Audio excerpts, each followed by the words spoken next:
Welcome to The Sideshow.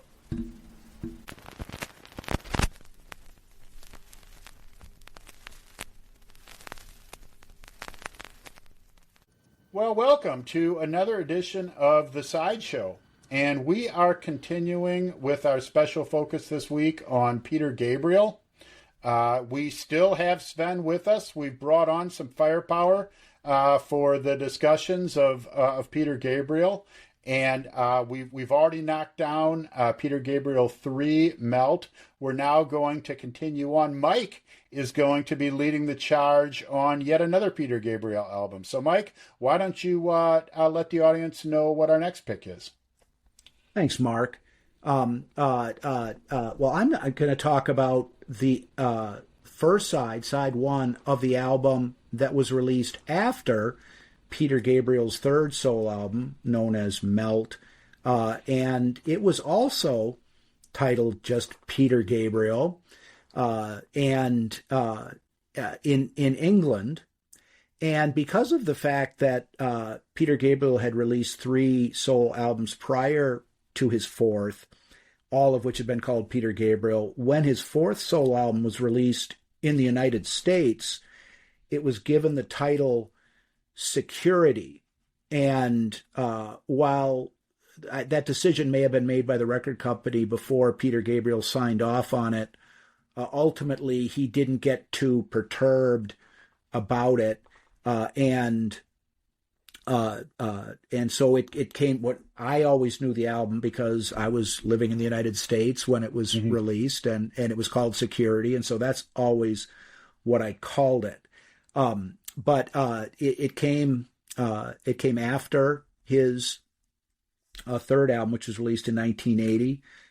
It was released in 1982.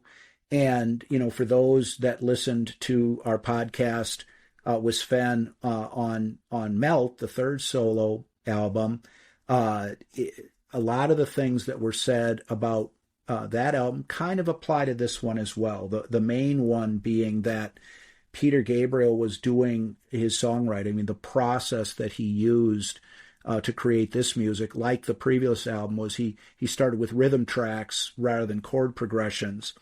And if anything, sort of expanded the, I guess for lack of a better way of putting it, the artiness of what he was doing. I mean, I think that many would consider this album even a little more experimental in terms of what Peter Gabriel was doing than the third album, which was relatively revolutionary, and for some of the reasons that were that made known during our previous discussion were just as applicable here.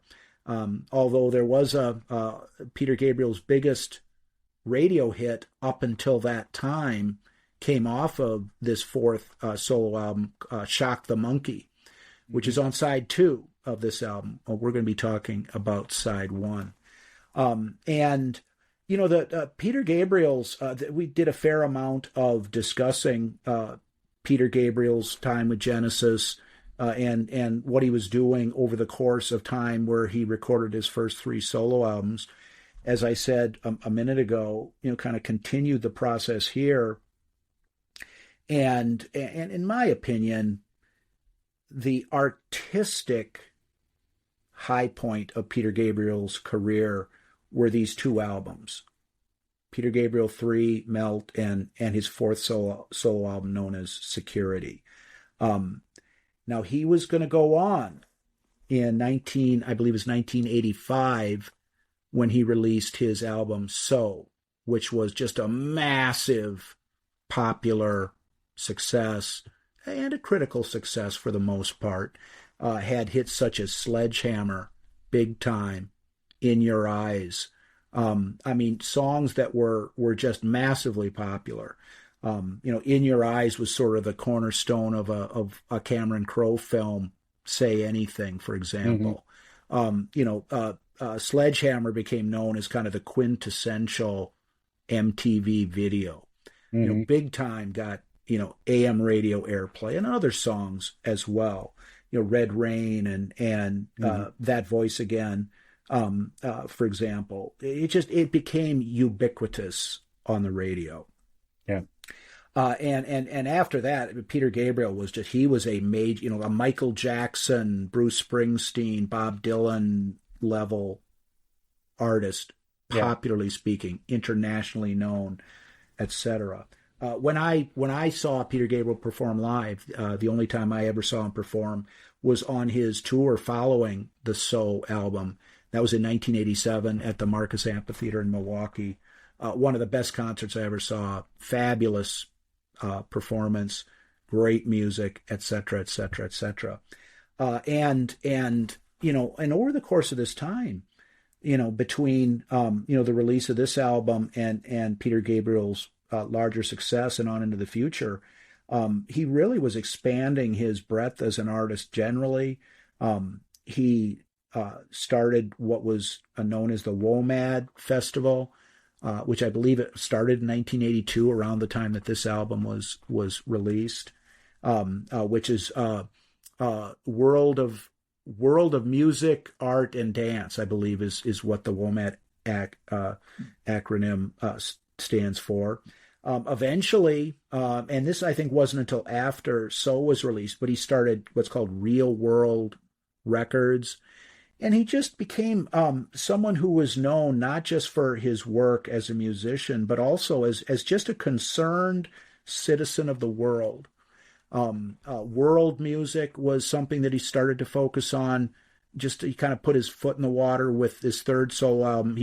He was in hip deep by the time of this album, and he continued in that vein and became just sort of an international personality who was known as having more on his mind than just cranking out music. The sort of guy that would have, performed at an Amnesty International performance. That's, apartheid and, South African political issues were something that was going on in the 1980s. And with songs like Biko from the third album and other things that he was doing thereafter. And eventually, he didn't release another album after So until, it was the early 90s when he released Us. Yeah, the amount of time between albums has grown exponentially. Yeah. It was 1977, 1978, 1980, 1982 for Security, 1986 for So, 1992 for Us, 2002 for Up, and 2023 for I.O. Now, there are certainly other projects that are less singer-songwriter oriented in there. He certainly soundtracks made a mark kind of stuff, composing film scores. The film score for the movie Birdie is a combination. It reuses a lot of material from 3 and Security. But then the soundtrack the score he composed for the film Last Temptation of Christ is quite a piece of work. I would recommend that highly. In fact, in our previous episode, I was talking about music that I would introduce to normal people. Well, the soundtrack, the score to that film is strange. There is a sonic palette that is unfamiliar to Western ear. But at the same time, I have had some success by telling people to check out a different drum from that album, or It Is Accomplished from that album. Those are like earworms from another planet. That's how I would describe that. Well, and it's a good point that you make, Sven. One of the things that Peter Gabriel started to do around the time of the release of this album, his fourth solo album, Security, was soundtrack work. And the Birdie, I guess I would encourage people to watch both the films that have been referred to here, both Birdie and The Last Temptation of Christ. And the soundtracks are very different from each other. Whereas the Birdie soundtrack, and Birdie is a very interesting film. It's an Alan Parker directed film, and it stars Matthew Modine and Nicolas Cage in one of Nicolas Cage's earlier film roles, and Matthew Modine's for that matter.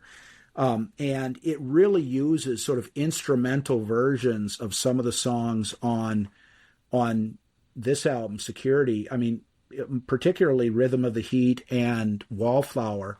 Wallflower is on side 2, but a very good use of the music sans lyrics for that film. And it's a little bit more accessible, the music itself. If you've got the soundtrack recording for Birdie, for example, it's a little more accessible than the material on Passion, which is the name of the album that was released that contains the soundtrack material from, The Last Temptation of Christ. And the tracks you mentioned are relatively accessible. Some of the material on Passion is better suited to background music in a film than music just to listen to, but an excellent job of creating a soundtrack for that film. And one of the significant things about recording the Birdie soundtrack was, I believe that is when Peter Gabriel first became associated with Daniel Lanois, who is a musician in his own right, but also known primarily as a producer. I think his biggest claim to fame is probably the U2 album, starting with Unforgettable Fire, Joshua Tree, and Achtung Baby. He's also worked with Bob Dylan on like Oh Mercy and Time Out of Mind, a very well-regarded producer. And Daniel Lanois was involved in the production of So, which turned out to be Peter Gabriel's commercial high point. I'm not aware whether Daniel Lanois was involved with Passion or not, but he wasn't us. It doesn't, and that makes sense to me. Just thinking of the sounds of those records in my mind as we talk, but that's an example of Peter Gabriel was just sort of expanding the breadth of the work that he was doing during the 80s, starting in the early 80s and going through into the early 90s. He was just doing all this different stuff, and turning himself into something beyond just a recording artist. And I guess the reason I'm taking the time to touch on these things is I believe that he just did not want to be bound by the strictures of sort of rock and roll recording artist, that he never really had allowed himself to be restrained into, but he just was expanding it at a rate that was, I think, unique among, the average musical recording artist, during the era that some of this music we're talking about was created. What do you think, Mark?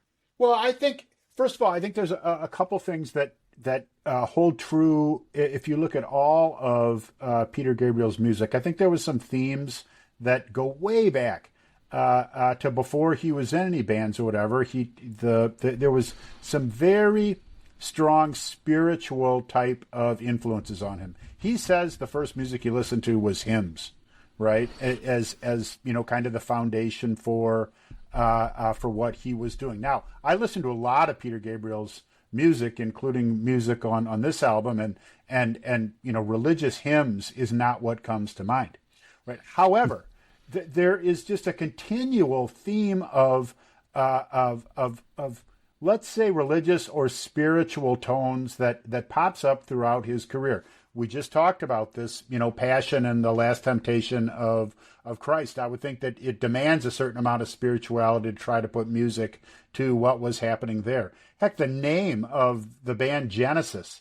There's all these different things that kind of pop up. This is, and then that desire to go out and seek out world music. And I think we're going to be talking today about some of the tribal spirituality that he encountered on some of those explorations. So I think a lot of that goes way back to his earlier roots on what he wanted to do and the types of things that he had in his head that he wanted to get out there to the world.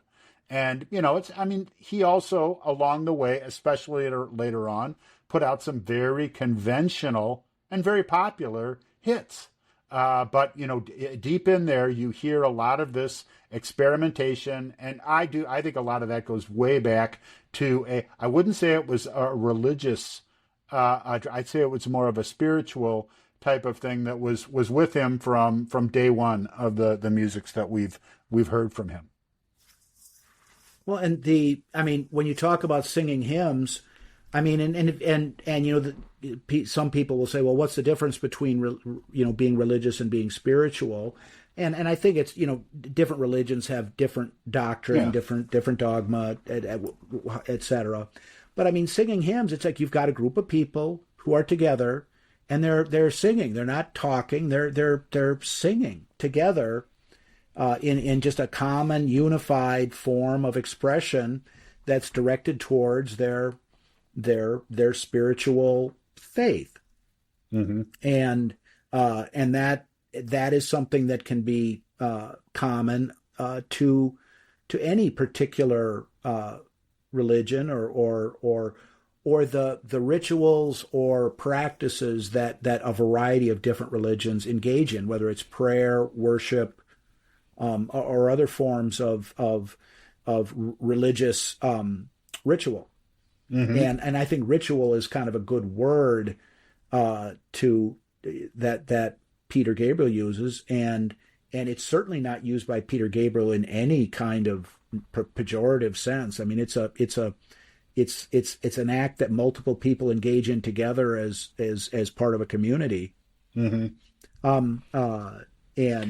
And world music, you mentioned, Mark, world music. I think that's a good term to throw out there in terms of the ways in which Peter Gabriel was expanding what he was doing on this album.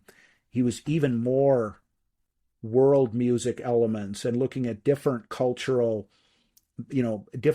scenarios for the source of where he was coming from in composing these songs. Mm-hmm. I did want to tee off briefly on what Mark was saying about the religious and spiritual aspect of the music. It's not a song. It's not a song from this album, but on the next album, and we mentioned it earlier, the song "In Your Eyes" is a song that is written in an African tradition, where it is intended that the same lyrics expressing a sentiment of love could be used to express love of man to woman or man to God. That song is written with that intention to be equally applicable in either context. So yeah, there's definitely a strong spiritual context to the music that he's doing. And there's also clearly some conflict that is really present. I mean, starting from even his musical career. I mean, first of all, I always find it kind of interesting. I mean, when you take a look at the band Genesis, with the exception of Phil Collins, I mean, the rest of those guys, you know, Tony Banks, Mike Rutherford, these guys all went to high school together. I mean, just the fact that they all happened to be in the same school at the same time. This wasn't some kind of super group put together from after they'd established themselves. I mean, they knew each other before they knew how to play music. I always find that kind of fascinating when you have these people that grew up together. But there was clearly some conflict within the band. It's why Peter Gabriel left the band. It's not that he had. I mean, Phil Collins played on his albums. You know, it's not like they severed their ties with these people. He just couldn't get what he wanted to musically done as a part of that band, and or theatrically done, however he wanted to do it. So he was certainly willing to personally endure conflict while trying clearly globally to try to de-escalate conflict. You know, when you look at some of the causes that he had and things that he was involved with, he certainly had no problem with engaging in personal conflict. And I think some of that conflict we hear in the edginess to his songs, or even the topics of the songs that we have, because it's conflict is human, and let's celebrate some of that in our music. Well, and the inability to resolve conflict in a way that is not unhealthy to one or more of the people in conflict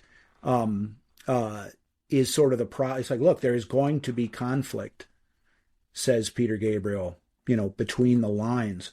And, we're either going, so there is going to be conflict. We need to resolve conflict in a way that is not unhealthy is healthy for the most people possible and unhealthy for the fewest people possible, as opposed to exploiting conflict or looking at conquest as the only acceptable or effective means of resolving conflict. And that spirit, so to speak, permeates, I think, the whole ethos of where Peter Gabriel is coming from in songs such as Games Without Frontiers, more explicitly, and others between the lines. So I just think it's interesting, kind of the types of conversation that we're having here, going into some kind of deep topics and whatever. It just kind of shows the music that we're going to be listening to here. This is not just fluffy pop music. There is some depth, some emotion, some agitation that comes with this music, and it's interesting, that how he pushed very hard to continue to be able to do this. And I think it's a lot of the music that we talk about is just, it's a little bit more straightforward. It's a little bit more for entertainment or just getting people up on their feet, rocking and rolling, having a good time, being able to spill beer on your shoes and not worry about it, which is a legitimate purpose of rock and roll, among other things.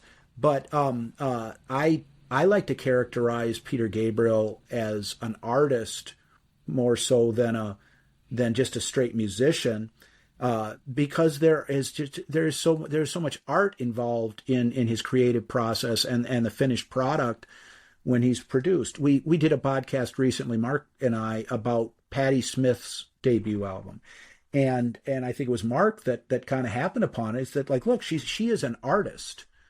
Yeah. First and foremost, and musician is just sort of a subcomponent of that greater role. And I think that same kind of assessment really applies to Peter Gabriel. And so the finished product that you're going to get for someone who goes out with that stated intention is going to be more complex and more arty and have more significance if you're interested. Which is not to say that just simply listening to the music and enjoying it is not a sufficient basis to sit down and listen to anything, whether it's Peter Gabriel or any other music. What do you think, Sven? Well, it's funny. The other day I was listening to your ZZ Top show, and you were talking about the song, what is it, Tube Steak Boogie. and I was thinking, hey, wait a minute, Peter Gabriel would never record Tube Steak Boogie. And then I thought, hey, wait a minute, that's kind of exactly what Sledgehammer is.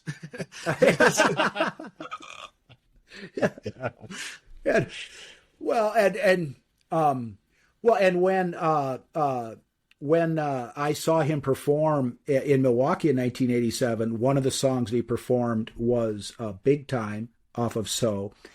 And I'll tell you, seeing that live with Tony Levin playing bass, the studio recording is just a shell of the full blown performance that they were able to put down that night. Was he playing with drumsticks taped to his fingers? No, he was not. Although I have seen him with King Crimson perform using that method. But in any case, the reason I bring it up is that. At the end of that song, the lyrics are, and the bulge in my big, big, big. Well, as Peter Gabriel was standing on the stage, when he recited that line, and he had his hand down at his crotch, and with each big, he was holding his hand out, measuring the length that was getting bigger. So he didn't soft pedal the fact that he was. That the song was sort of a snide take on someone who in their own mind watching the length of their penis extend as they hit the big time. Hey, it sells. It sells. You got to get some, obviously. But no, he was. I mean, he was a person who understood, though, that music exists at a basic level, and different kinds of music do different things, and while and I have no trouble singing the praises of music by ZZ Top, because when I'm in the right mood, there's few things that can scratch that same itch that ZZ Top can. Mm-hmm. And while I would characterize Peter Gabriel's music as being far more complex, far more subtle, far more nuanced, and if I'm going to call a spade, superior to the music created by ZZ Top, it doesn't delegitimize or change the fact that when I'm in the right mood, I fucking love ZZ Top. Mm-hmm. Yeah. For lack of a better way of putting it. So it's good stuff.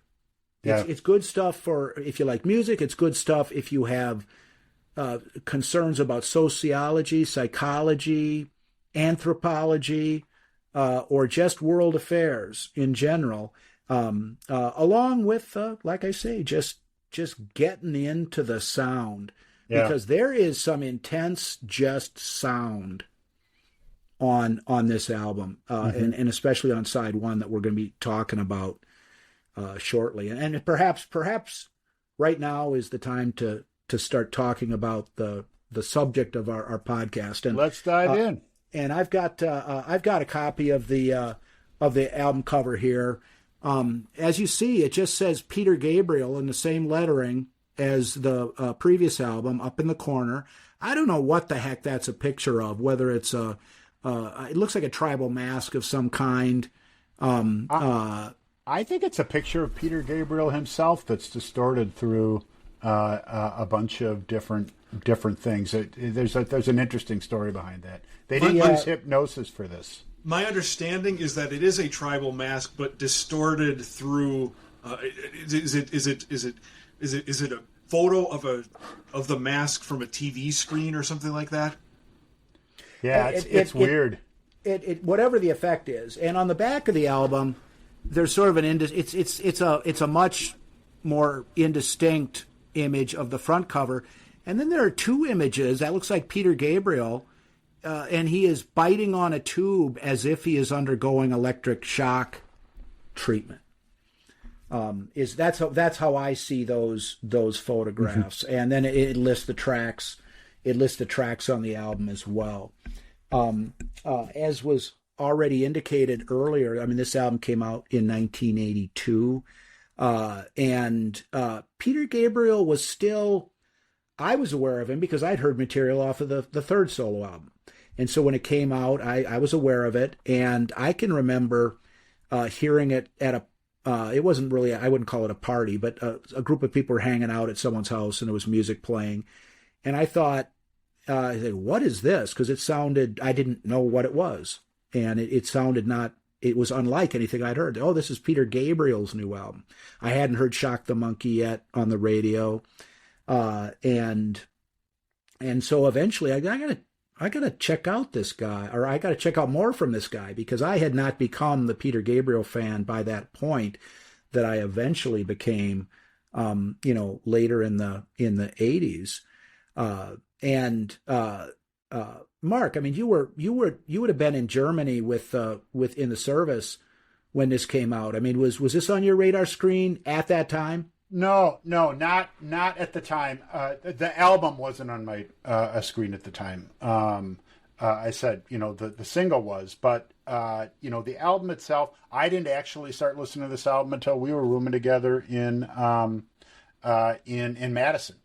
Okay. To actually hear the whole album. Just the singles were more driving my knowledge of Peter Gabriel throughout this whole time before I started actually listening to the albums. So it was you that introduced me to the album content here. So no, and Sven, let me throw a dart at the board here. In 1982, you were 5 years old. Sounds right. Okay. I was not listening to this album at that time. Okay. I was listening to Sesame Street records. All right. Well, hey, man. It's never too late. But in any case, there was a show on television back in those days that was very popular. I saw it a couple of times, but I did not watch it regularly. That wasn't really what the wavelength I was on at that time. But the show was called Miami Vice, and the first song on side one of this album, Security, is called "The Rhythm of the Heat," and this song appeared on television on a Miami Vice episode as part of the soundtrack. And we'll play a couple of clips from this song, but just as an intro to the song, Peter Gabriel, or I've read somewhere on the internet that what Peter Gabriel was inspired by in writing this song was some writing by the psychologist Carl Jung, who described while traveling in Kenya, he had observed some tribesmen engaged in a ceremony involving drumming and various other ceremonial activities, and he found himself getting caught up in what he was seeing in a way that he just took note of, that just being there and watching, it sort of was drawing him in a way that he was not necessarily entirely comfortable with, even though he found it fascinating and engaging and compelling. And so this is and there's a sort of African tribesman is sort of the backdrop for this song. But Sven, do you have anything to add to that as far as the basics background for this song? Yeah, that's certainly where the song comes from. That Carl Jung, he in witnessing these tribal rituals, felt a loss of individual identity. He felt himself being absorbed into this communal experience, and felt himself losing the degree of control that he likes to exercise over himself while participating in this. And to some, while I definitely don't think that some of the character studies on Peter Gabriel 3 are autobiographical, I kind of wonder, to what degree might Gabriel be identifying with, as he is exploring deeper and deeper into these more visceral forms of music, whether he's identifying with the experience that Jung had in sort of, he's this upper crust Brit, in Gabriel's case, exploring these very different kinds of music. To what degree did he have the same journey that Jung had? It's kind of profound when you think about the impact that rituals, and I think we're going to talk a lot about rituals over the next few songs, but that notion that it's not just about observing them, but if you're paying attention, if you're a part of them, they can impact you even if you don't understand what's happening. I mean, that's the power of the ritual. Now, I think this is that is what this explores. I can't help thinking though that Peter Gabriel didn't watch My Dinner with Andre, and that scene in the middle of that, and which came out, about when he would have been writing this song, right? And there's a very interesting description of someone observing and partaking in a native ritual that is a pretty intense part of that movie as well. But stepping back from that's more humorous. I mean, I think it's a real thing that it impacts people that go to these rituals they don't necessarily understand, but they end up getting wrapped up in them. let's listen to a clip from sort of the first part of this track, and then we can continue this discussion on the other side.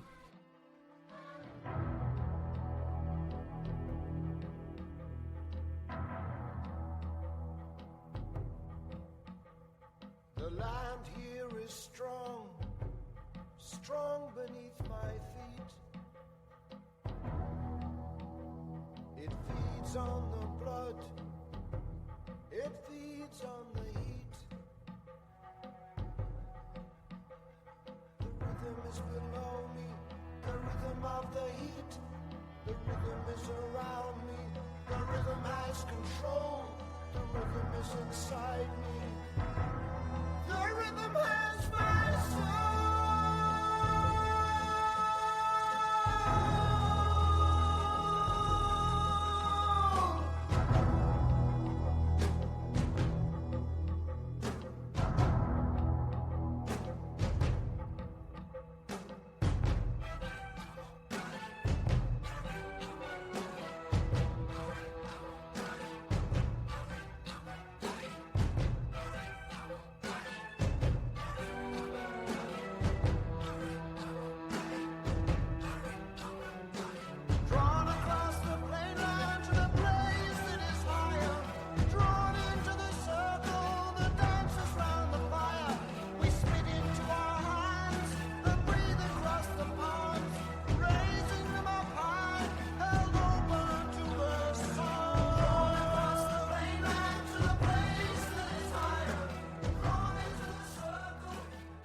All right. Well, there's kind of the first, real substance of the song. And one thing that's worth pointing out is that, the clip that we just played here, that starts about a minute into the song.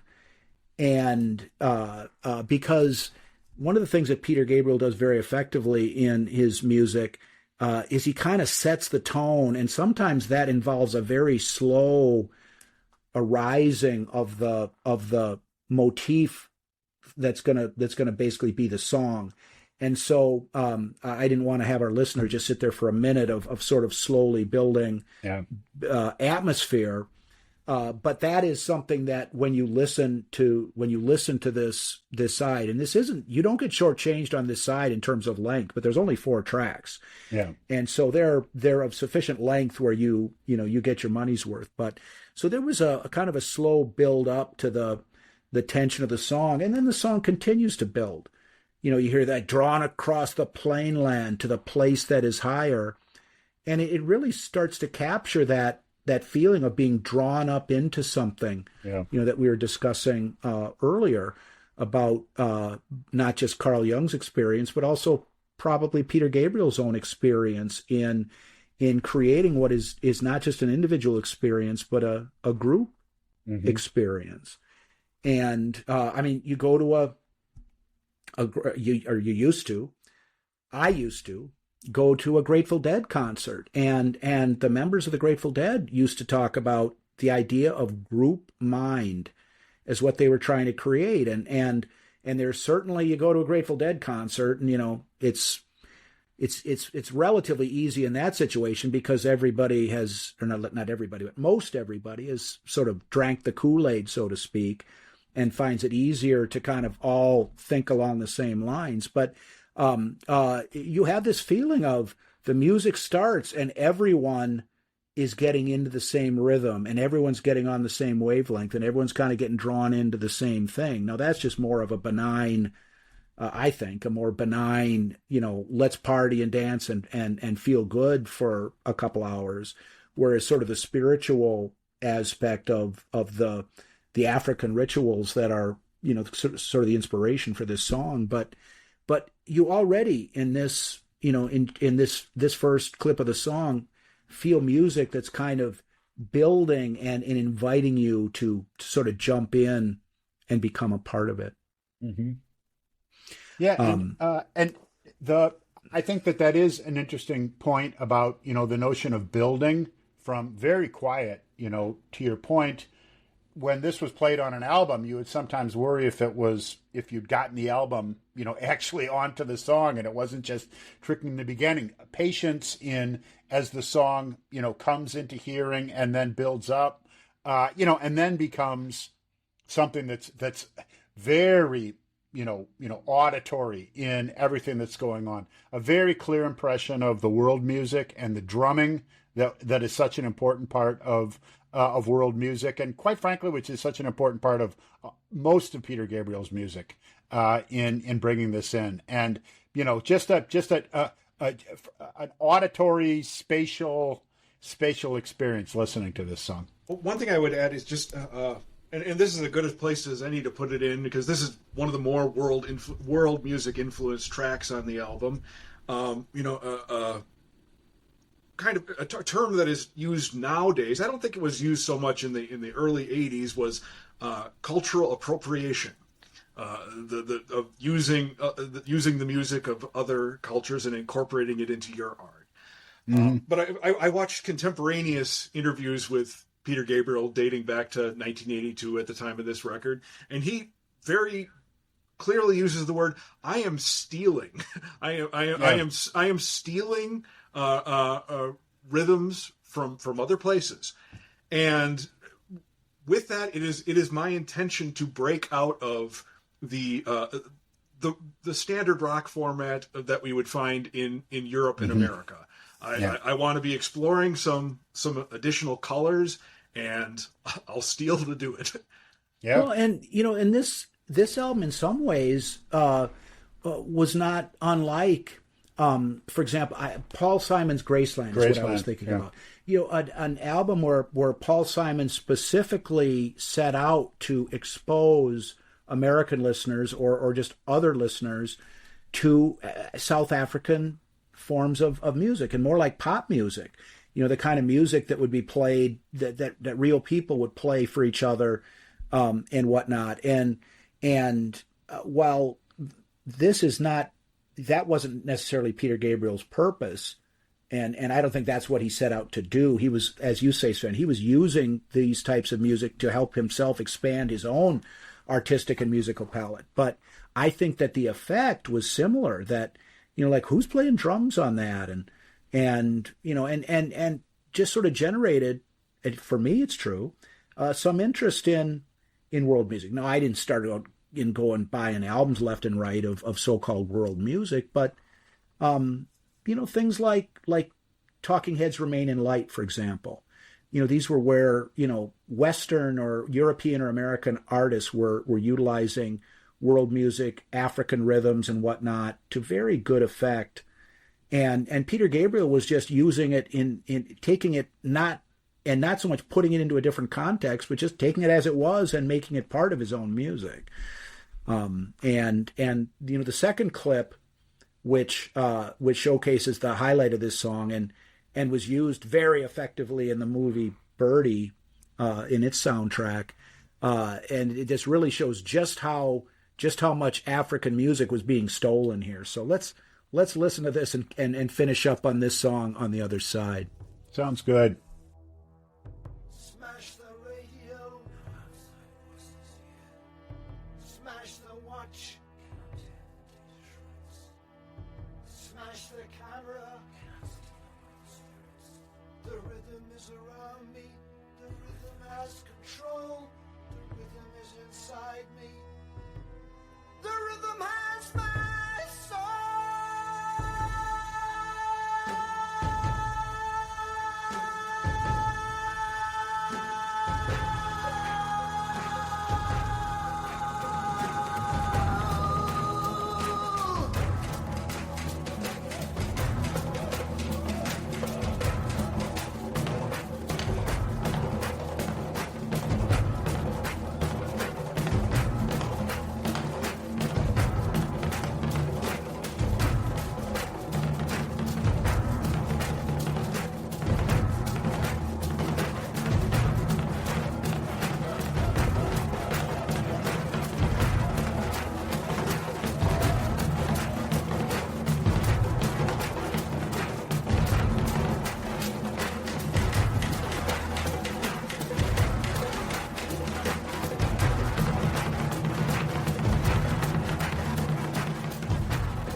All right. Well, that is the kind of the conclusion of Rhythm of the Heat, and I always listen to the material that we're going to talk about in preparation for our podcast. And last night, my wife is out of town, as it so happens, and so I was just sitting out in our family room where we have a surround sound speaker set up with clip speakers and a 725 watt amplifier, and I plugged this through the surround, and for this song I cranked it up to about 50. And were it not for the frailties that accompany a 62-year-old person such as myself, I would have been up on my feet dancing around. I mean, just a very powerful performance in a genre of music that let me walk that back. When you think of like rock and roll music, and especially live rock and roll music, drum solos are something that's fairly common, and a lot of times that's the time when you decide to go hit the bathroom and get back before the real music starts. But this is an example where the drums are the music. And you can definitely sense what Carl Jung was trying to say when he said you just feel like, regardless of whether you want to or not, you're drawn into the intensity of what is happening here. And I think that's certainly the case with this portion of this track. Yeah, really interesting song, and it does. I mean, we talked about building, and I mean, it builds. It gets to a peak that is very, pushing, driving, pounding, whatever you want to call it. If from relaxing and trying to hear if the song is starting to wanting to jump up and down is a pretty big transition, and they do it here.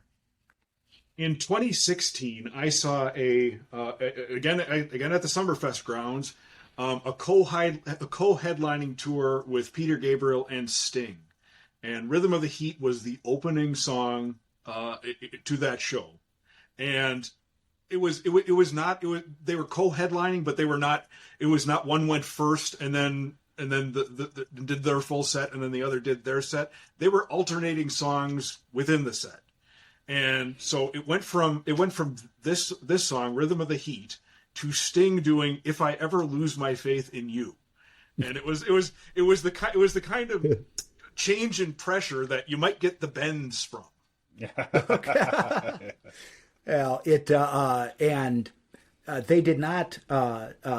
Peter Gabriel did not perform "Rhythm of the Heat" when I saw him in 1987, but I would assume that that he had a good set of drummers for purposes of the performance that you saw. And he was able to use drums from both artists' bands. There was not a clear line that this is my band, this is your band. There was a fluidity between Sting's backing band and Gabriel's. Sounds interesting. Well, whatever one thinks about Peter Gabriel or this kind of music or world music, one thing it ain't is boring. Yeah.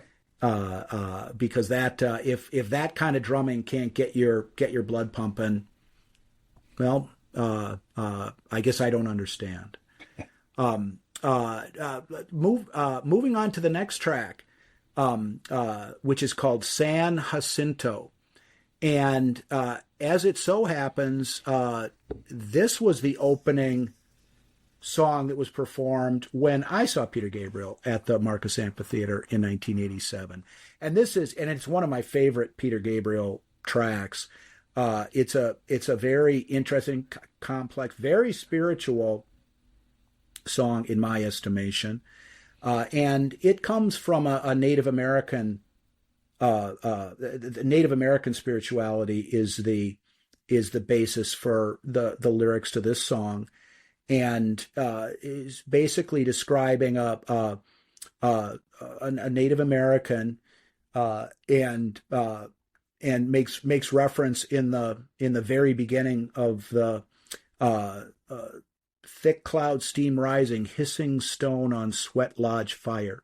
Starts out with a Native American spirituality, and eventually addresses the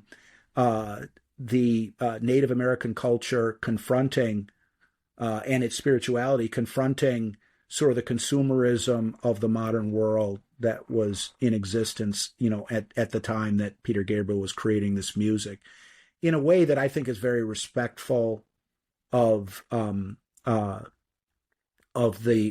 underlying culture that is being addressed in the song. And unless before we can play a clip of the beginning of the song here, does anyone have anything to add before we press on? No, why don't we hear the song, and then we can put some thoughts. We got a few tracks for this one, and let's hear the first one and continue after. Something moving, tasted in my mouth and in my heart.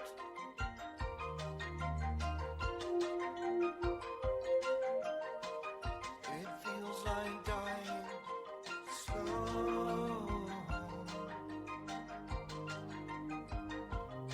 Letting go of life.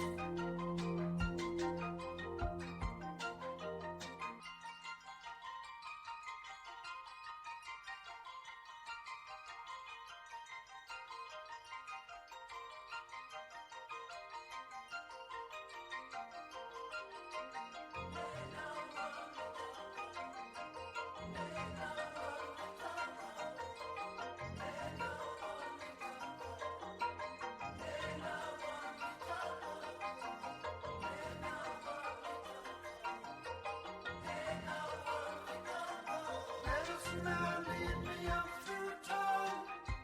Indian ground, so far down.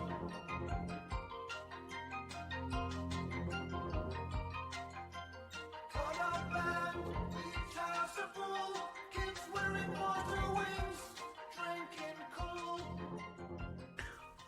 All right. Well, now that track covers sort of the end of the first verse, some chants that occur in between, and then the beginning of the second verse to kind of give you a flavor. The first verse touching primarily upon the Native Americans' spiritual feelings, and the second verse starts to talk about the Native American sort of experiencing, the consumerist aspects of the world in which he's living, and the chant in between, the Haina Wankantanka, I may be mispronouncing that, but that's a chant that comes from the Lakota language, and literally means great spirit or great mystery, and is the kind of the spiritual focus of the singer's culture,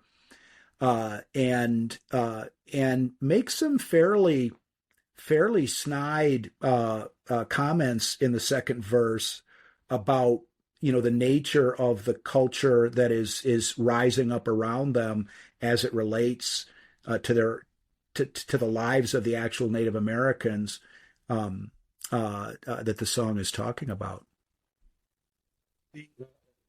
As I understand the background of what inspired this song, and I don't know if this is back when he was with Genesis or early days as solo artist, but it was at a point where the band was still driving themselves.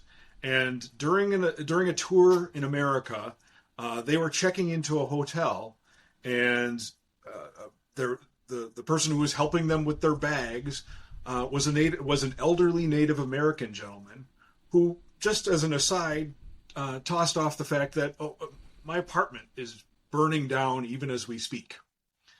And they drove him out there to help him rescue whatever he could, but end up having a conversation with this elderly man, and the perspectives that he shared led to the writing of this song.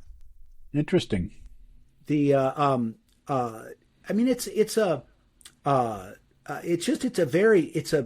It's a complex song, but it kind of goes at the situation in a relatively simple way. You're starting out with, well, here's the person, here's what they're confronting, and how is he going to deal with it?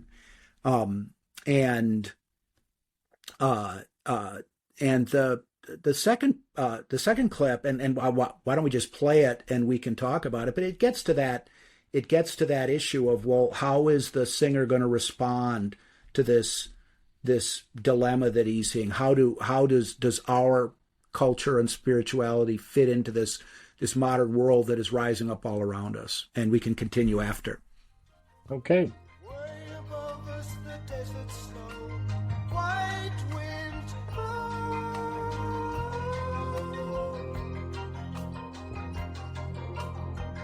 I hold the line of strength that pulls me through the fear.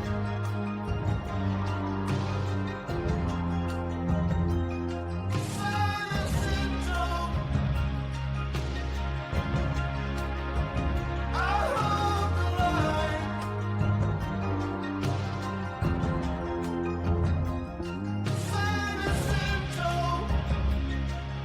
The poison lies, the darkness in my sight. I hold the line, and the tears roll down my swollen cheek. Think I'm losing it, getting weaker. I hold the line. I hold the line.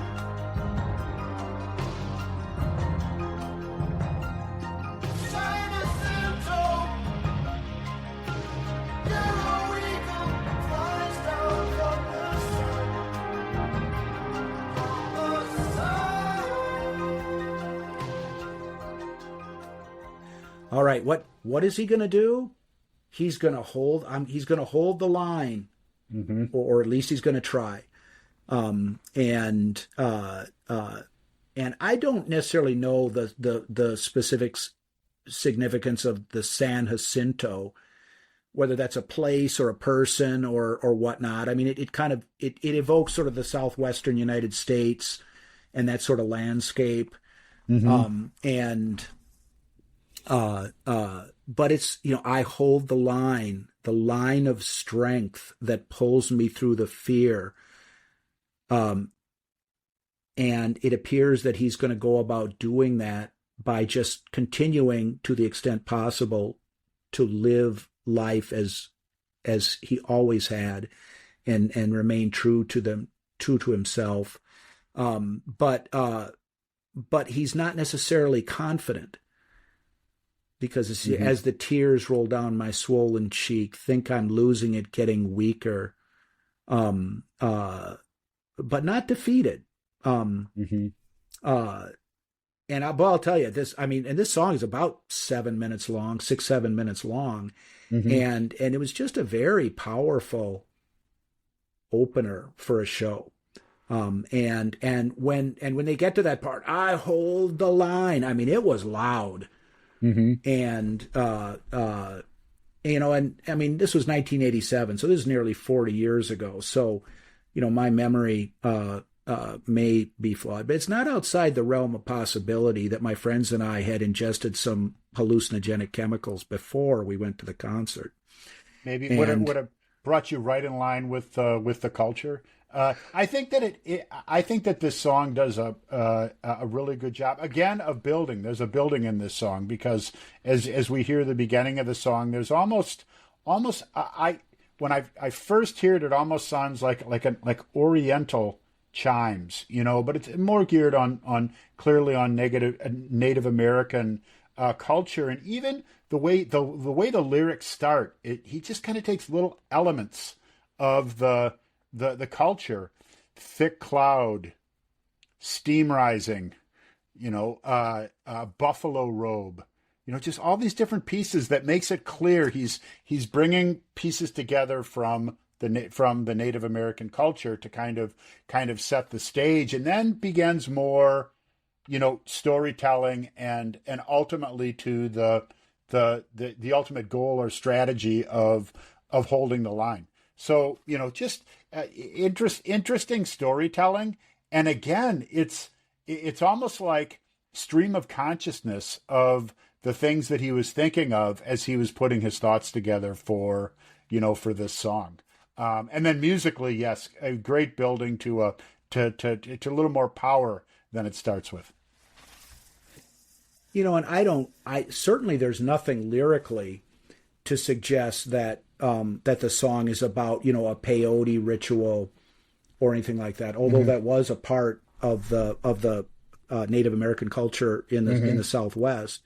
But whether you want to call it that or a vision quest or walkabout, it's definitely a spiritual, quasi mystical journey that the singer is going on in coming to terms with what they're observing around them. Yeah. Yeah. And what they're observing is rendered in a way that's poetic and alludes to that sort of internal experience. And the third clip, and we can finish up our discussion of the song on the other end. But the last clip, because there's a coda to this song where the music changes, and it's a fairly barren, bleak sounding, and the reason why I alluded to the peyote ritual or the vision quest is because when the journey ends or the drugs wear off, or whatever, when you come to the end of whatever this process is, it's Monday morning and you have to press on. And I think that this is really what the end of this song signifies. Why don't we listen to it and then we can conclude our discussion on the other side.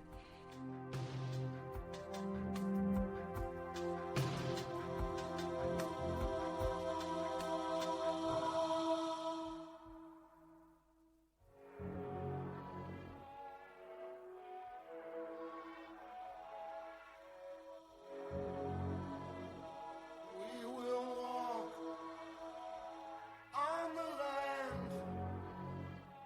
We will breathe of the air. We will drink from the stream. We will live, hold the line. All right. Well, you can certainly tell the difference in just the sound, the music behind the vocals, and it's sort of not. It doesn't sound confident, but it doesn't sound defeated. It sounds determined. We will live. We'll walk of the land. We will breathe of the air. We will drink from the stream. We will live and hold the line. But the impression that I got was that this was the person after they had completed, whether it's the vision quest or whatever, that this was their kind of concluding realization. That's what I think. Anyone got a different opinion? I always I thought this was a person at the end of his life. To think I'm losing it, getting weaker. That's kind of what I thought. Well, I mean, and I ahead, see Mark. if you can see someone in the American indie existence, potentially not that their life is coming to an end, but their lifestyle and their culture is coming to an end. If you look at what the concluding lines were, right? It's like, we will walk, we will breathe, we will drink, we will live.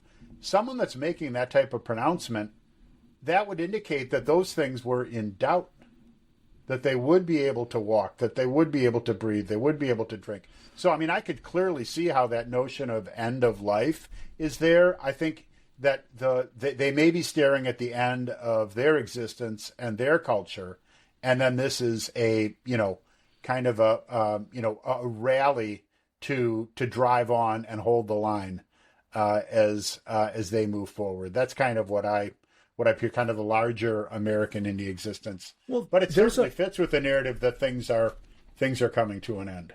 Well, there's a literary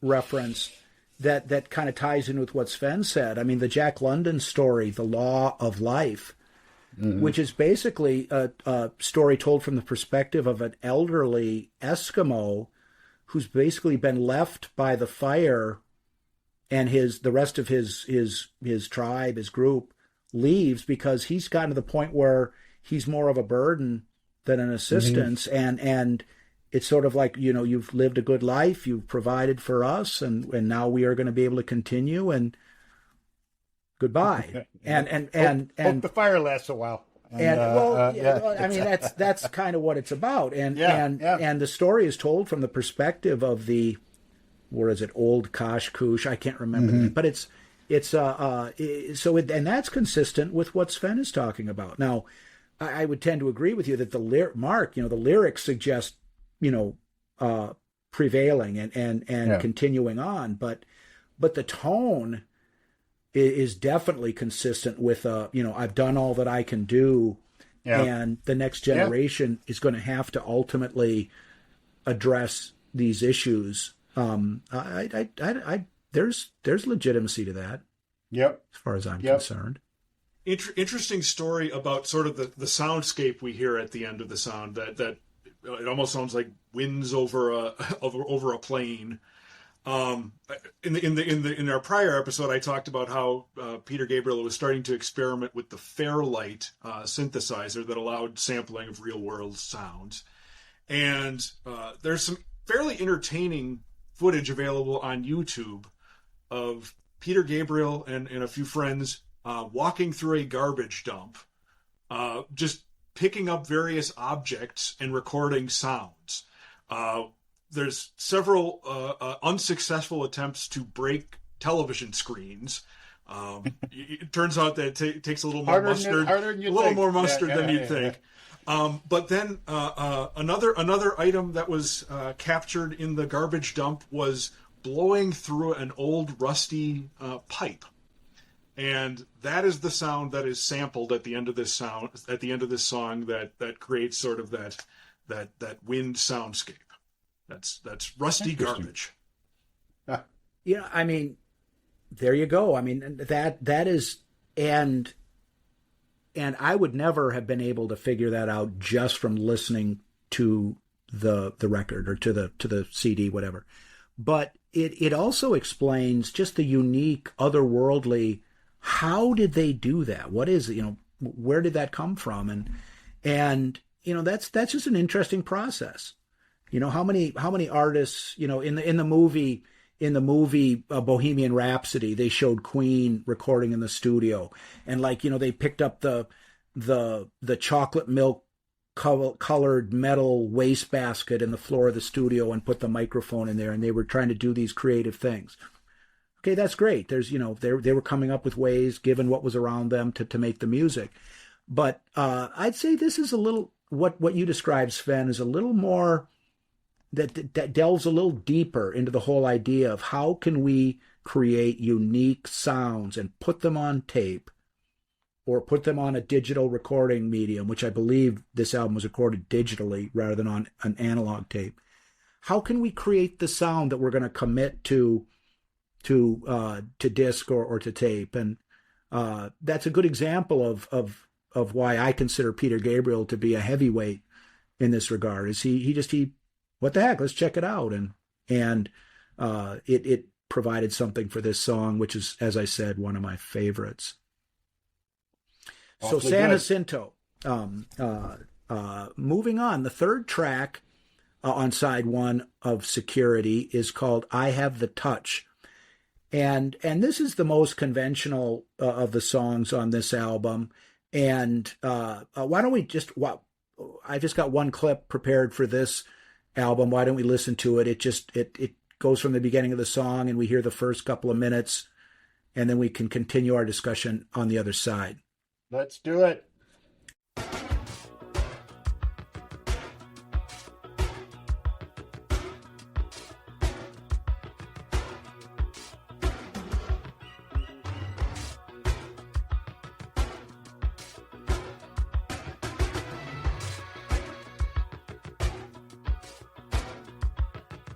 The time I like is the rush hour.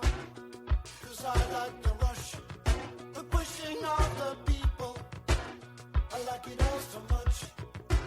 Such a massive motion, do not know where it goes.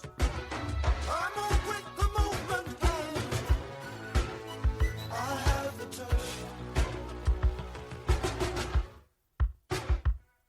I'm waiting for ignition, I'm looking for a spark. Any chance collision, and I light up in the dark. There you stand before me, all that fur and all that hair. Or do I dare? I have the touch.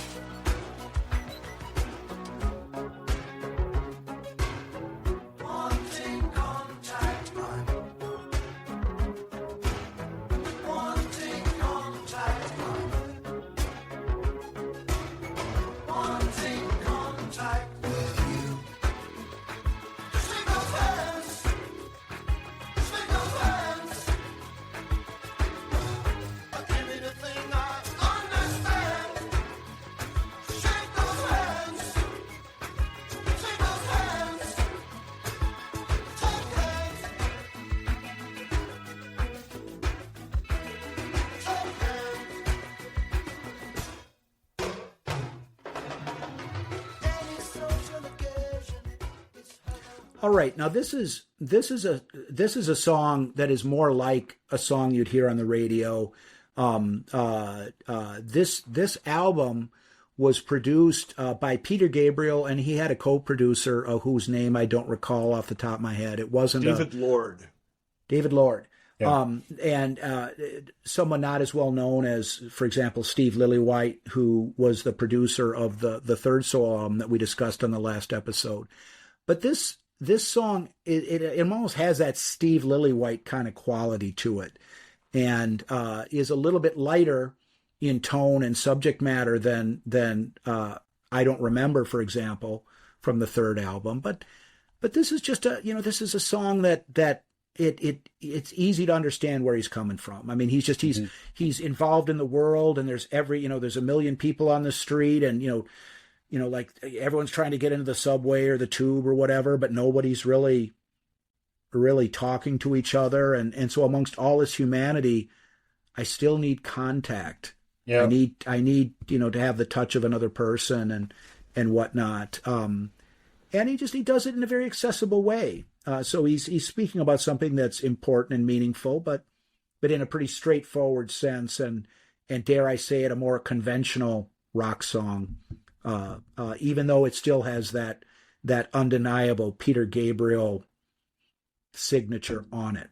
Yeah, and I kind of interesting how relevant this concept has got, or I mean, it was relevant then. I mean, fast forward to now about how the lack of human contact, it causes problems, causes issues, whether it's individual, depression and anxiety and these types of things. It's like I need that touch. I think it's also interesting. We had a discussion on our previous episode, again, Peter Gabriel with his song "And Through the Wire." Again, meaning, looking at when I am talking to people, it's through a telephone. You could say today through the air, and no touch, no direct contact and communication. He was concerned about these issues 45 years ago, right? And the fact, I mean, how much more relevant they have become. Everything that he's saying here, plays so well in today's world as well, and all in a more conventional kind of sound format. So it's a good song, and they're not necessarily it's not as complex in terms of subject matter or music as some of as the first two tracks, but very accessible. If if someone who liked So, for example, and wanted to go back, would they'd be pleased to hear a song like this. I mean, do you disagree with that, Sven? Yeah, this is a song that was on that greatest hits collection that was my entryway to the music of Peter Gabriel. And this was a song, I remember listening to this in my final year of college, and this was an earworm. I remember walking around with this song in my head. Yeah. So yeah, this is kind of the And Through the Wire of this album. Yeah. But it doesn't need to, it may not be the most provide the most stimulating fodder for discussion, but this is the song that you can tap your toe to when it is played. Yeah. And that's not something you could say for everything that is on this album. Well, I was just going to say if you look, we're not going to talk about it because it's on side 2, but on side 2 we had a song, "Lay Your Hands on Me," which was so clearly this type of physical contact was on Peter's mind as he was writing these songs. I've got a little embarrassing thing to share. Embarrassing only that cool. This song has an alternate version. And the alternate version was remixed by Robbie Robertson from the band. I believe for a film soundtrack for a movie I never saw. But that version of the song contains an extra verse. You'll if you listen to Sirius XM, the 80s alternative station, they probably play that version of the song. Mm-hmm. But the extra verse starts with the line, "Your actions talk as a naked man with nothing up their sleeve." And this is my most embarrassing misheard lyric ever, because if you sing the words "your actions" with a British accent, it sounds a bit like erections. and so and with the added context of "as a naked man," that seems consistent with that. And then we get to "nothing up their sleeve," and where are we now with that metaphor? So that's that's my embarrassing misheard lyric that I only corrected less than 24 hours ago in Googling what is the actual lyric of that alternate version of this song. Well, and I'll tell you, there have been multiple times in preparing for these sideshow podcasts that Mark and I have been doing where I have come to realize that there was a subtle difference in lyrics that I thought I knew going back 40 years. Mm-hmm. So that is a common thing when you really start to poke your nose into things.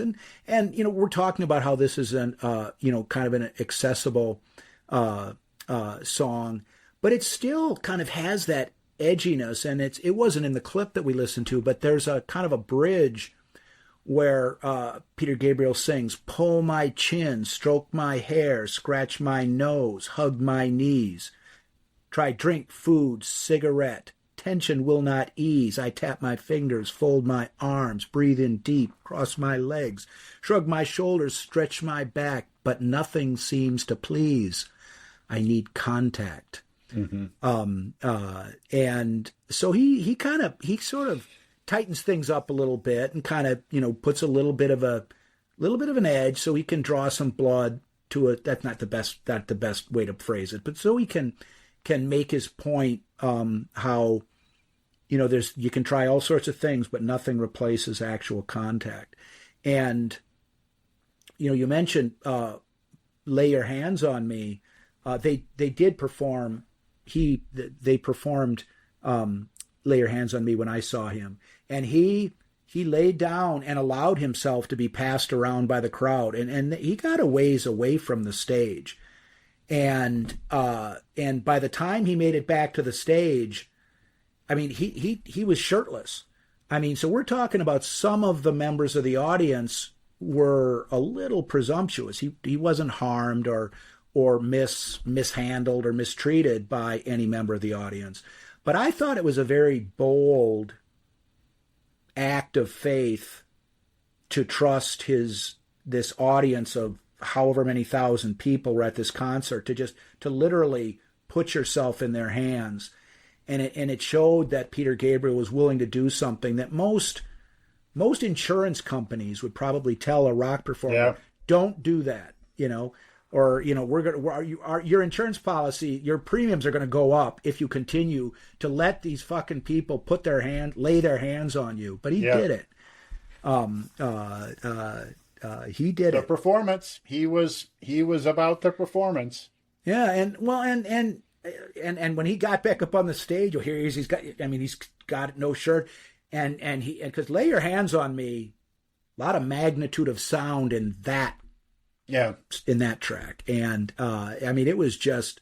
it was unlike anything I've ever seen, and so he puts his money where his mouth is, you know, and just to kind of go back to Genesis, I mean, on one of their earliest albums, the album is called Nursery Crime, and it was either their second or their third album. It was either right after from Genesis to Revelation, or Trespass might have come out first. But in any case, Nursery Crime is the name of the album. And the song is called The Musical Box.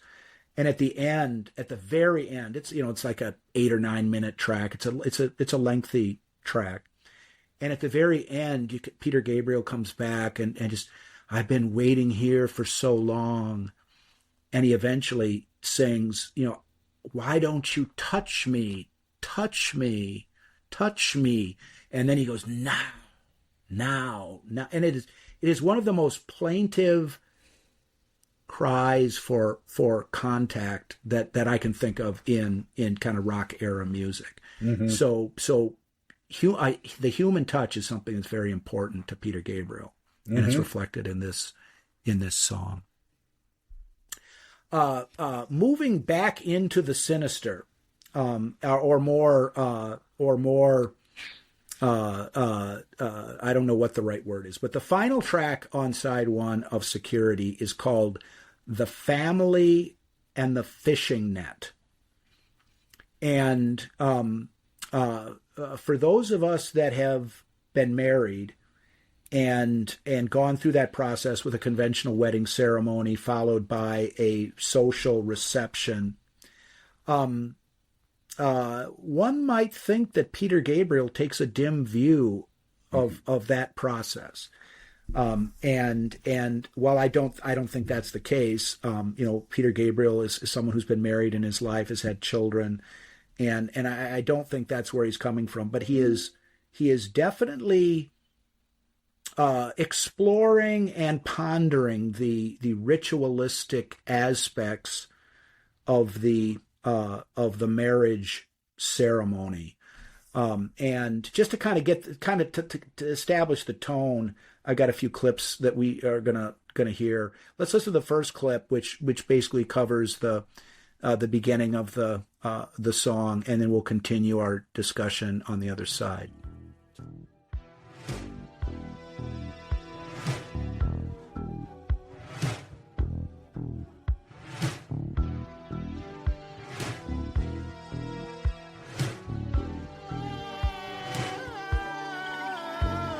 Suffocated by mirrors, stained by dreams, a honey belly pulls the seams, curves are stiff upon the hinge, pale zeros tinge the tiger skin, moist as grass, ripe and heavy as the night, sponges full, well out of sight, all around.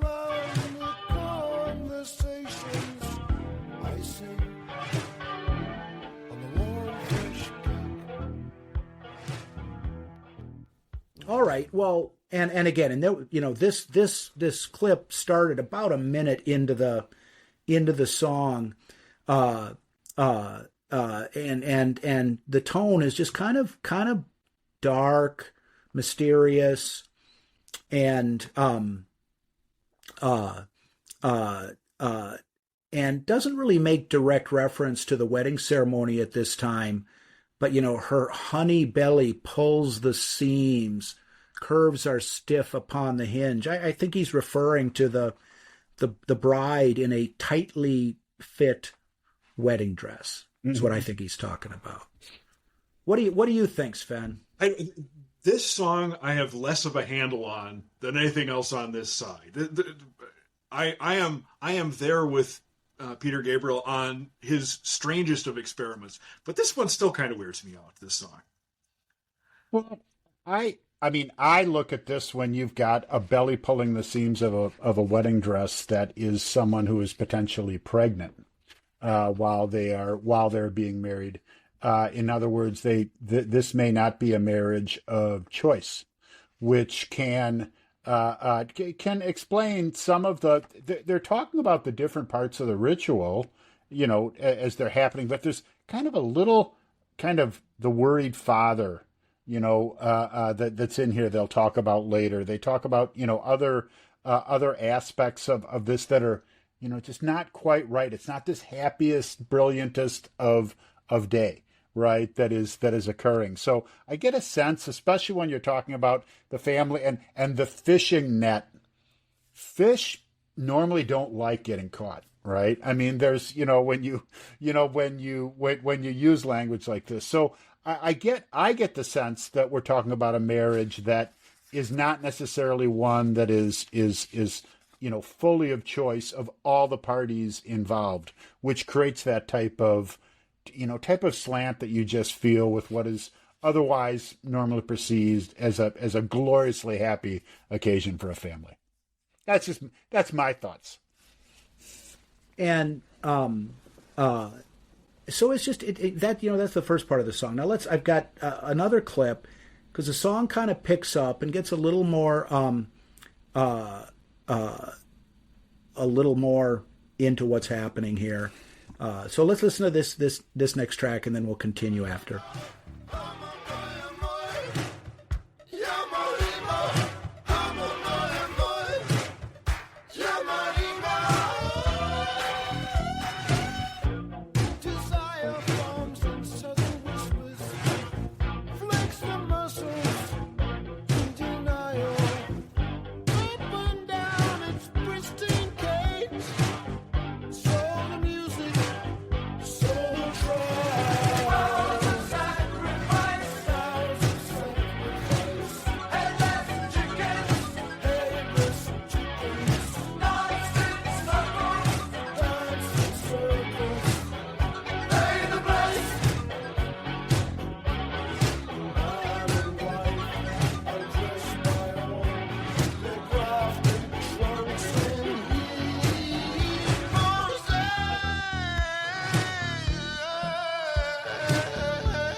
All right. Now, when the song, when things start to pick up there, vows of sacrifice, headless chickens, dance in circles. Now, that could be referring to, the headless chickens could be referring to like a voodoo ceremony in Haiti. Mm-hmm. Where that sort of thing, cutting the head off of a chicken is part of what's happening. But, and I don't think that this happened at my wife and my wedding. But when I lived in Milwaukee for a period of time, I was working as a bartender, and I worked up at the E-Line Pavilion at the Performing Arts Center and they had weddings and corporate parties and things like that up there. And that could also be talking about the vows of sacrifice. So after the wedding, people are at the reception and they're dancing around like chickens with their heads cut off because they're in circles doing the hokey pokey. Mm-hmm. Yeah. Now, which is it? Which is it?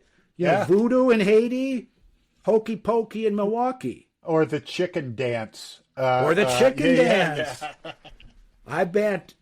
I think one of your weddings, Mark, was the first time your first wedding, the first time I ever did the chicken dance. There you go. And you haven't gotten much better at it, right? Through the time. I just, I think that he brings in so many little slices of this ritual, and it very well could be that if we look at this, in other cultures, the same notion of marriage or whatever, yeah, we are going to see different things that are, that are brought in. But I mean, either way, there's just this feeling of not quite right that we hear as he talks about each of these things, whether it be the cake, whether it be the vows, whispers in the crowd, these types of things.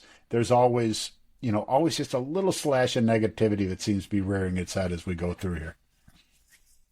Well, in one of the lyrical verses, and I don't think this is going to be covered in a clip that we're going to listen to, but one of the lyrical verses following the clip that we just listened to is, even as the soft skins tingle, they mingle with the homeless mother who loves the day but lives another that once was hers. The worried father, the long-lost lover, brushes ashes with his broom, rehearses jokes to fly and hover, bursting over the bride and groom. And the talk goes on. Mm-hmm. That is definitely referring to to what's going on at a wedding. And most all of the weddings that I've ever attended were happy, joyous occasions, positive. People were looking towards a bright future and stuff like that. But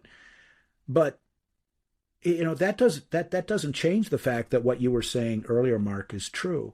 That everyone at the wedding has different things going on in their life, and they're not necessarily as happy as the bride and groom, assuming that the bride and groom are happy, and the parents of the bride and the groom are all happy. I don't know. I mean, Sven, amongst us, the three of us, you're the one that hasn't actually gone through a wedding ceremony as the groom.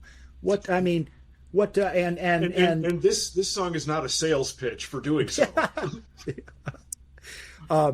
Well, fair enough. I mean, you've been listening to this song for a while, and I mean, you indicated earlier that you don't necessarily have a hard and fast feeling for what this song is about, but what sort of emotions or reactions have you had as you've listened to this song over the years? I mean, there clearly is the core imagery of the wedding, but just all this other dark ritual. I mean, at least it seems that way. I had never thought of the headless chickens as doing the hokey pokey though. But that is a bright sheen on this otherwise pretty dark song. Well, and I wasn't. I mean, I was being more or less serious when I made that allusion, because I mean the lyrics don't exclude that interpretation.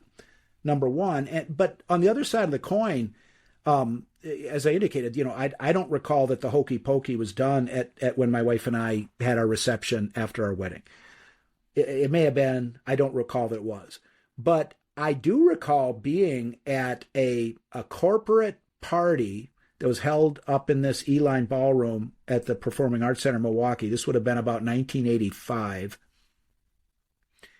And here's these people who are being rewarded by their benevolent employer for, the making good money for them over the course of the year, and were able to have a party and have free drinks and free food and loosen their ties and get relaxed.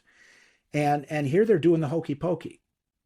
The band performing at this thing played the hokey pokey, and they looked like they were having a good time.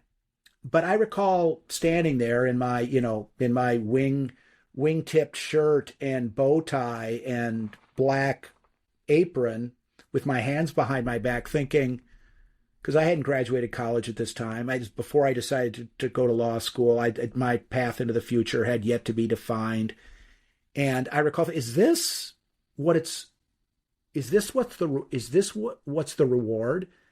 I mean, is this what you work for? Is this what you achieve so that you can get a party every year where you can do the hokey pokey? And then I had to remind myself that the hokey pokey is what it's all about. So that's what it's all about. that's what it's all about. I guess that is what it's all about. So, but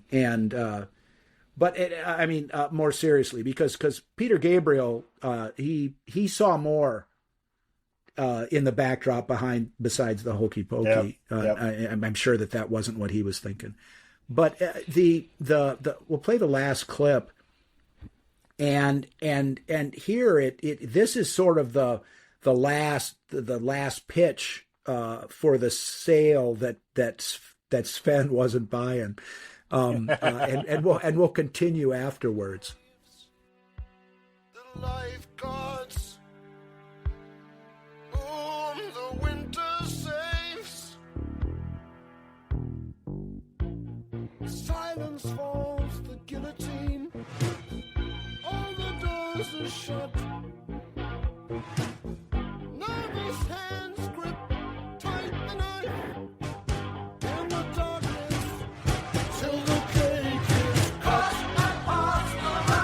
is cut and passed around in little pieces. The body and the flesh, the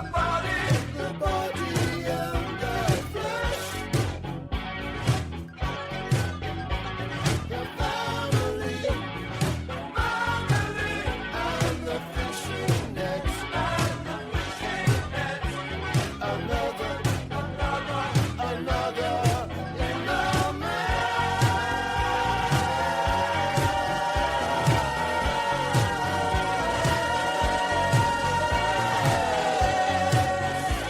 The body and the flesh and the flesh.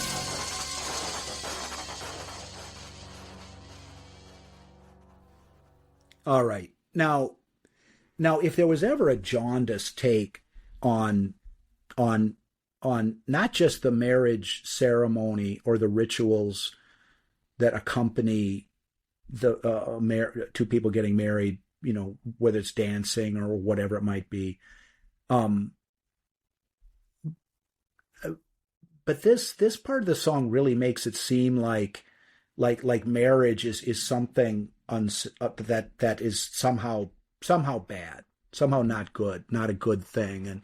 And I mean, how else do you know? Silence falls the guillotine, all the doors are shut. Nervous hands grip tight the knife in the darkness till the cake is cut and passed around in little pieces, the body and the flesh. It doesn't sound very savory to me. The way that Peter Gabriel's putting it out there doesn't sound very savory to me. Not at all. And again, you can picture, as people, whether it be their own weddings or weddings that they've attended or whatever, all these different parts, the cutting of the cake. When I see the bride and the groom holding I don't think guillotine, right? That's not what comes to my head. But we're hearing it. We're hearing it here, and that can kind of imply, as soon as you cut that cake, the guillotine comes down and life as you knew it is over. You're in the fishing net now. I don't know. Did Peter have a troubled marriage or something, or did he struggle with his in-laws? The old family fishing net seems to be something that concerns him. As a matter of fact, earlier in our discussion, we were talking about the new producer brought on board to this record, David Lord, who was somebody who lived locally. He was not a neighbor of Peter Gabriel, but in the same town, and he was brought on board, and they were working very closely on this record, and enjoying each other's company. But it turns out that David Lord enjoyed the company of Peter Gabriel's wife even more so. Oh, There's a reason that they did not collaborate again after this. Interesting. And those final lyrics, the family and the fishing net and another in the mesh.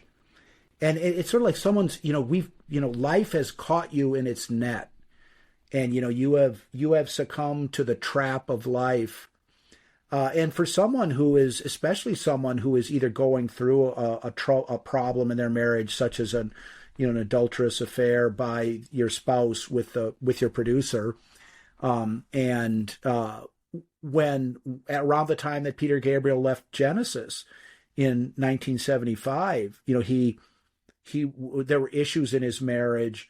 Not necessarily that he wanted to get divorced or that his wife wanted to get divorced, but they had a prematurely born child, and he was spending a lot of time with his band Genesis, and he wanted to devote more time, and I believe that eventually he was divorced. I don't know whether that was the same spouse as was involved with David Lord, but there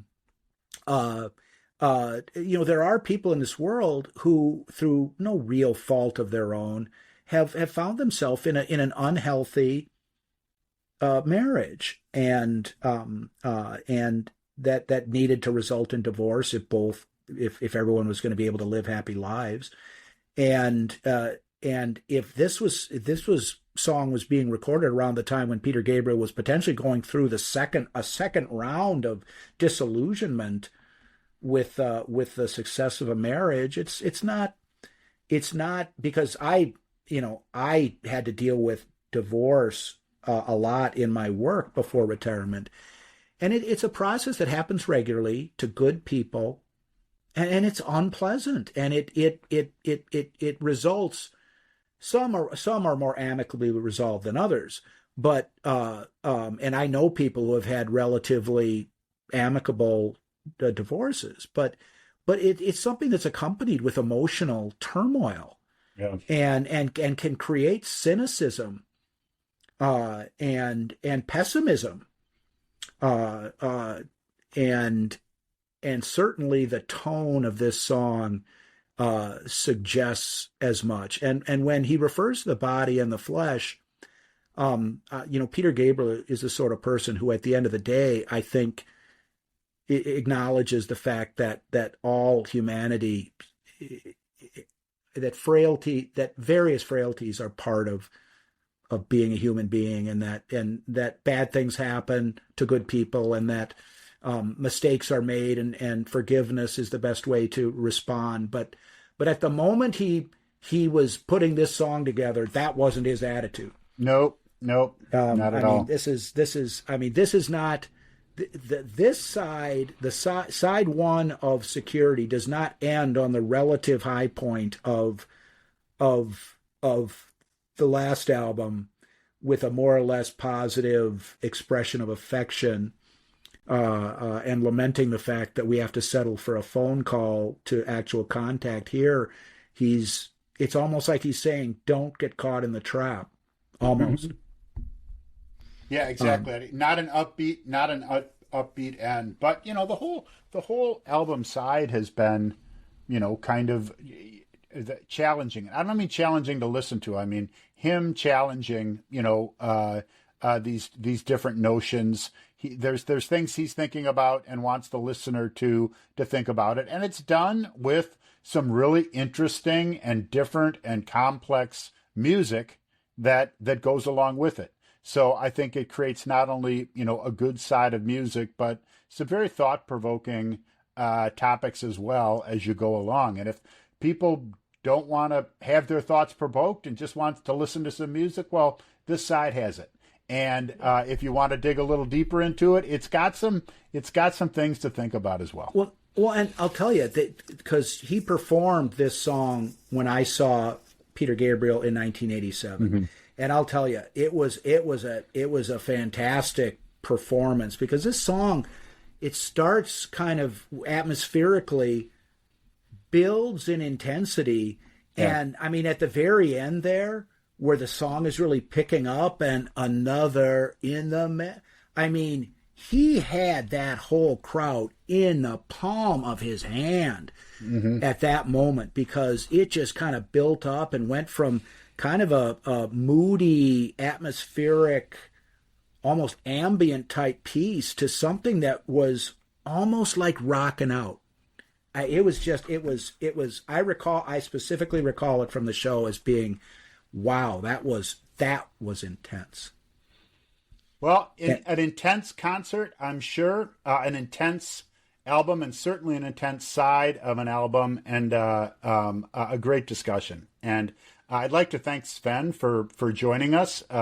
Your insights on both this episode and the previous episode we did on Peter Gabriel were really interesting to listen to. So appreciate you joining, and hope that we'll have a chance to have you on some more episodes to hear what you have to say about the music that you've listened to. Thank you for the invite. It was fun. Well, awesome. And I have a funny feeling that this isn't the last we've seen of Sven. And I've already got some ideas. Sven and I had opportunities when we were working together to talk music, and there's fertile soil for Sven episodes as we go on. So yeah, I join in Mark's comments, Sven. We will be talking to you in the meantime, and definitely seeing you again on the sideshow.